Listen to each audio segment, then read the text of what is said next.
everyone. In physics classes, we are doing third chapter of class 12, that is current electricity. And today we are going to discuss about the types of cells and the combination of cells. In our previous class, we discussed about the introduction of cells, battery, EMF, terminal potential difference and internal resistance of cell. And I hope you revised that class properly. So let's start our today's class. The first thing is types of cells. Cells are what? They are a source of energy. They are converting chemical energy into the electrical energy. In our daily routine, we are using so many products which are using cells or battery. For example, our TV remotes, our AC remotes, our torch, okay, and the toys of the kids. Many things are there which are using cells or the battery. The combination of cells is battery. So how many types of cells are there? They are basically of two types, primary cells and secondary cells. Primary cells are those cells which can be used one time only. Means they can be used once. Everyone is having their lifetime. So for a particular lifetime, we can use that cell. We cannot reuse it. And secondary cell, which can be used second time, third time and so on, because we have these cells are having some qualities, differentiating themselves from the primary. We can reuse them. They can be charged. And I hope all of you are well familiar with these two kind of the cells. In your daily routine, you are using the cells or battery which can be charged or which cannot be charged. In your wall clock, you are having cells, okay, and after few months, you have to change those cells because that clock stops working. Why? Because the chemicals filled in that cell has finished, means their reaction now completed. No reactants left there. No reactants are there, so no reaction will be there. If no chemical reaction, no chemical energy, so no electrical energy will be there. So primary cell can be used one time. We cannot reuse them. We cannot recharge them. And secondary cells are those cells which can be used more than one time. We can recharge them. We are having so many cells in our daily routine, and we are also having charger. By that charger, we are going to charge those cells and we can use them again and again. You have seen these things in the, you can say, coaching center or schools which are having a lot of strength of the students. Teachers are using mic. In the mic, they are using secondary cells. Because how many times, if our teacher is taking suppose 4 lectures per day and 1 hour is the duration of one lecture, then how long these primary cells are going to be worked out? They need secondary cells. They are going to recharge their cells or battery and they will reuse it. So this is the secondary cell and these are the primary cell. The only difference is they cannot be recharged and they can be recharged. We can use them one time only, they can be used multiple times. Okay. Now the example of primary cells are Daniell cells, Leclanché cell and Dry cell. This Daniell cell and Leclanché cell you are going to prepare by yourself in physics laboratory. When you are going to perform the practicals of potentiometer, then you are going to prepare this Daniell cell and Leclanché cell. The practical will be there to compare the EMF of two cells or to find the internal resistance of a given cell. There you are going to prepare these cells. So these are the primary cells. And secondary cells example are lead acetate and Edison cell. Lead acetate and Edison cell. And they are also known as, which one? Secondary cells. They are also known as storage cells and accumulators. Storage cells, they are going to store the energy. When we are charging them, they are storing the energy. When we are charging them, they are using electric energy. They are storing that energy and that electric energy is going to help to conduct the chemical energy. Again, that chemical energy is converting into the electric energy when we are using those secondary cells into our apparatus, in whatever apparatus we are using, in remotes, in torch, in clocks, etc. Okay, dry cells are having its electrolyte in solid form, in powder form. The cells you are using in your wall clocks are the example of dry cells, because we are saying the basic structure of cells was like this. Electrolyte was filled in a container and two electrodes were there. But when these electrolyte not in the solution form, it is in a powder form, then those are dry cells. So this is all about the types of cells, primary and secondary. 2-3 examples are there for the person, primary and secondary. Secondary cells are also known as storage cells and accumulators. And I hope this concept is clear to you. So moving towards the next topic, that is the combination of cells. We have already discussed the combination of capacitors in our previous chapter, and we have discussed the combination of resistor in our junior classes. In your 10th class you have discussed series combination and parallel combination. Similarly for capacitors, series combination and parallel combination was there. Okay, what was the requirement for that combination? To have the different value of capacitors or resistors. Means suppose I have two resistors, 2 ohm, 2 ohm each, but I need in a circuit 4 ohm resistor. Then what will I do? I will connect those two resistors, 2 ohm, 2 ohm in the series. Okay, and in series the resistance will add up and I will get 4 ohm. And suppose I need in my circuit 1 ohm resistance, then I will connect those two resistors, 2 ohm, 2 ohm into the parallel. In parallel combination, resistance is going to be reduced. I will get 1/2, 1/2, that is 1. Okay, so that's why we do combinations. If we need different results, if we need different values, whatever we are having already with us. In our laboratory, we cannot keep so many resistors, so many capacitors of each and every value, 1 ohm, 2 ohm, 3 ohm, 4 ohm, and in the decimal I also need. Okay, suppose 1.5 ohm. That's why we do combination. The same concept is here applicable. Combination of cells. You have seen in your daily routine, few remotes, few toys can be operated using a single cell, but few are going to be work with the number of cells. 2 cells, 3 cells, that means we need battery. If I have a single cell, of course the current produced by it will be very small. If I am using the 2 cells, then of course the current is going to be increased. Okay, that is a source of EMF.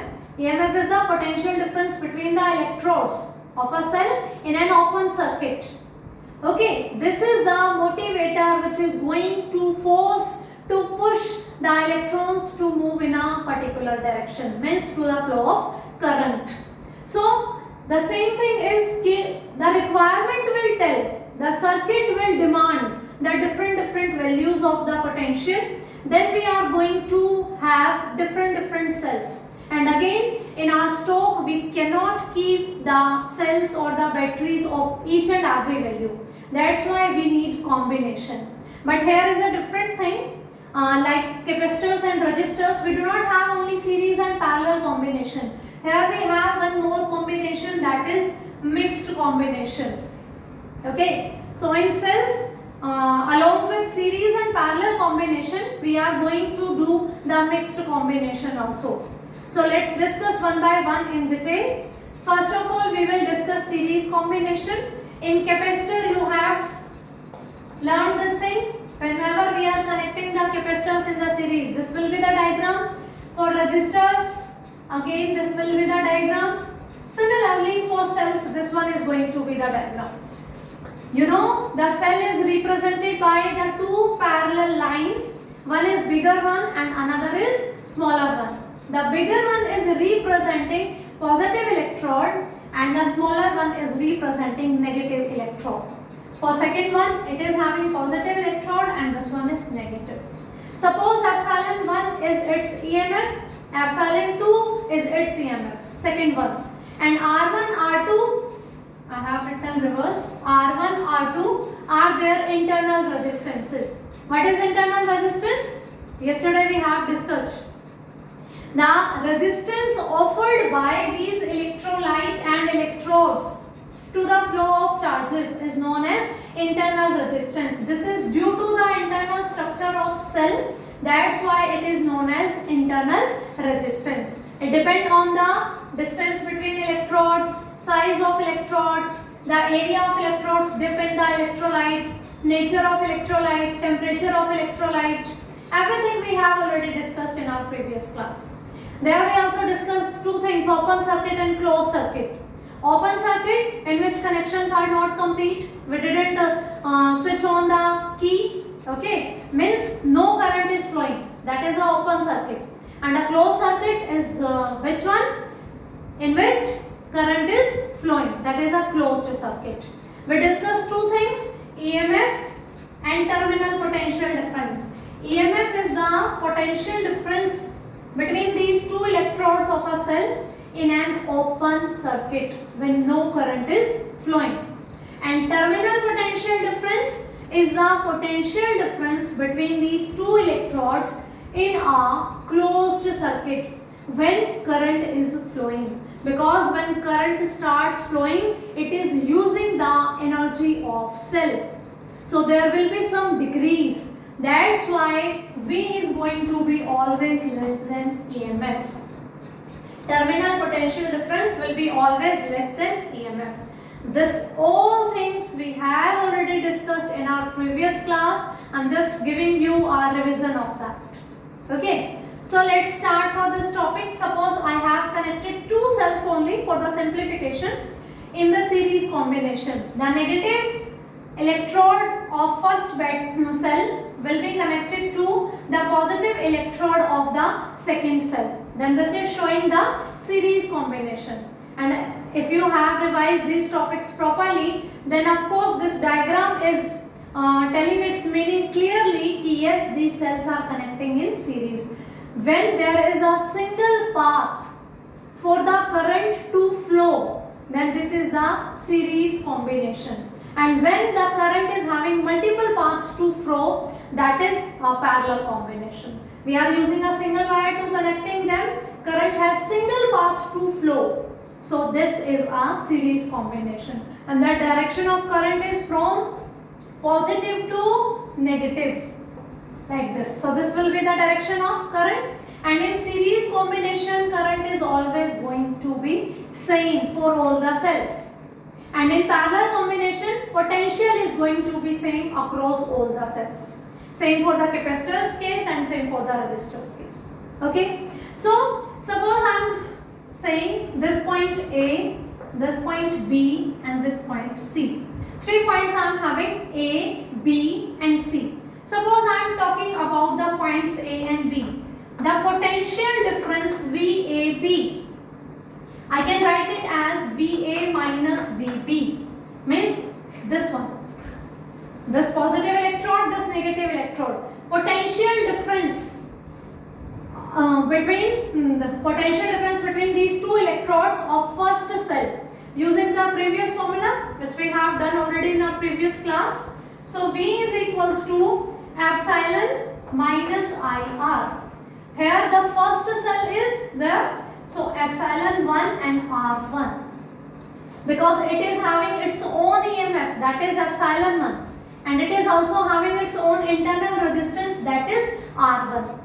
I am not putting any suffix here in the fits of I. Why? Because current is going to be same throughout the circuit in series combination. When we are using a single wire to connecting all the things, when the current is having single path to move, then current is going to be same. Similarly, if I talk about the potential difference between these 2 points V, B, C, so it will given by VB minus VC. And what it will be? Here we are using second cell, again using this formula, epsilon 2 minus IR2. Its EMF is epsilon 2 and its internal resistance is R2. So it will be given by epsilon 2 minus IR2.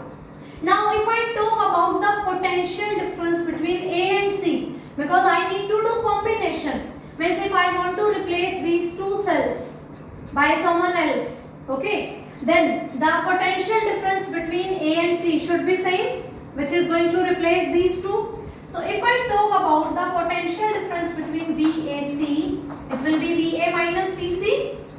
What can I do? VA minus VC plus VB minus VB. What I am doing? I am adding and subtracting the potential of the terminal B, VB minus VB. Now I am rearranging it. VA minus VB plus VB minus VC.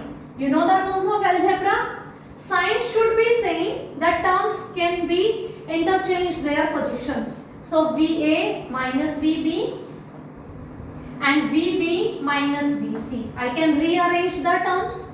Now VA minus VB we have already calculated. This is representing VAB. So it will be epsilon 1 minus IR1 plus VB minus VC. It is representing VBC and this is equals to epsilon 2 minus IR2. I hope the concept of this addition and subtraction is clear to you. I want to find out the potential difference between the point A and C. So VA minus VC. I am adding and subtracting the potential VB and the potential VB, adding and subtracting. Then I am rearranging the terms and reusing these values. So finally VAC is equals to epsilon 1 minus IR1 plus epsilon 2 minus IR2. I can write it as epsilon 1 plus epsilon 2 minus, I can take I common, R1 plus R2. Okay, why I am writing this? I want to prepare this equation similar to like this. V is equals to epsilon minus IR. Now it is like this and I can write it as epsilon equivalent minus IR equivalent, where epsilon equivalent is epsilon 1 plus epsilon 2 and R equivalent is equals to R1 plus R2. Means when I am going to connect the two cells into the series, then the resultant EMF will be given by the sum of the EMF of individual ones and the equivalent resistance will be given by the sum of internal resistance of individual cells. And I hope this concept is clear to you. So, doing the same for the more number of cells. If I am not having two cells, I am having more than two cells. Suppose I am having n cells in series. Okay, then the diagram will be like this.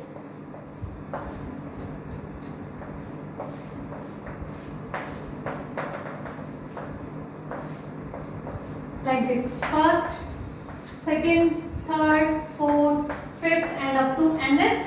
Epsilon 1, epsilon 2, epsilon 3, epsilon 4, epsilon 5, epsilon n. R1, R2, R3, R4, R5 and Rn are their internal resistances. Then if I am connecting these all in series, then the resultant EMF will be given by epsilon 1 plus epsilon 2 up to so on epsilon n, and internal resistance, equivalent internal resistance of due to all these cells will be given by R1 plus R2 up to so on Rn. This thing is proving this thing. If we are connecting the cells in series, then the resultant EMF will be the sum of individual EMFs and the resultant or equivalent internal resistance will be the sum of all internal resistances. So this is the result of series combination. Now suppose the cells which we are connecting in series, these cells are identical.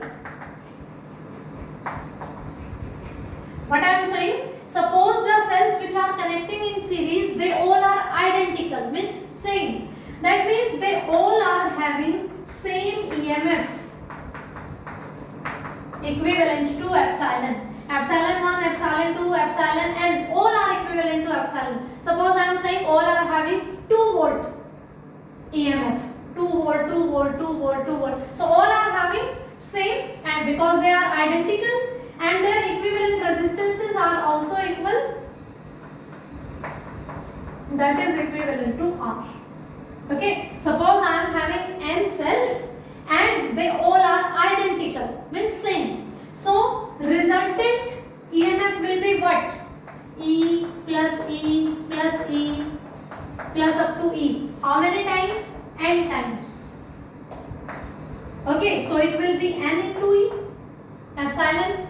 Okay, similarly R equivalent will be R plus R up to so on R. How many times? N times. Why? Because we are having N cells in the combination. Okay, so it will be NR. That means if we are having identical cells in the series combination, then resultant EMF will be N times multiple of the EMF of one cell, and internal resistance will be N times multiple of internal resistance of a single cell. They all are having same EMF and same internal resistance, so resultant will be N times multiple. EMF is also N times multiple of single one, and internal resistance is also multiple of N times multiple of single cells internal resistance. Okay, now suppose if I talk about the value of current I flowing through that circuit which is having N identical cells. Okay, how this combination is going to affect and what is the conclusion of this combination, let's discuss. This will be the final conclusion of the series combination. I will be what? According to Ohm's law, I is potential upon resistance. So potential will be this one plus resistance. R is external resistance. I have a circuit like this. N cells, N identical cells. Epsilon, epsilon, epsilon, R. Their EMFs and their internal resistances. Small r is internal resistance, resistance of cell, and capital R is external resistance which you have connected in the circuit. Okay, and the direction of flow of current is positive to negative. Okay, this is the current. They are connecting in series. Again, series means current is flowing in a single path. Of course, then these resistances are connecting in series with external resistance. And when resistances are connecting in series, the resultant will be the sum of them. Okay, the sum of those values. So, external and internal. I am connecting N identical cells. So, here we have discussed, if N identical cells are there, resultant EMF will be N into epsilon and resultant internal resistance will be N into R. E is the EMF of single cell, R is the internal resistance of single cell. So it will be N epsilon upon R plus N R. So this will be the current flowing through that circuit which is including N identical cells. Now the special cases. If R is very greater than R, you can say NR, means the external resistance which we have connecting in the circuit is much greater than the sum of all the internal resistances. I told you earlier also, the internal resistance of cell is a small thing. If suppose we have connecting freshly prepared cells and they all are having very small value of internal resistance, and the external resistance which is in our hand we are connecting which is having very high value as compared to this, so we can neglect this NR in this denominator. So I will be equals to N epsilon upon R. Current is potential per unit resistance. Okay, N is n times multiple. Means the current will be n times multiple as it is drawn from the single cell. Suppose in circuit I have a single cell only, this one. Okay, the current I am getting I.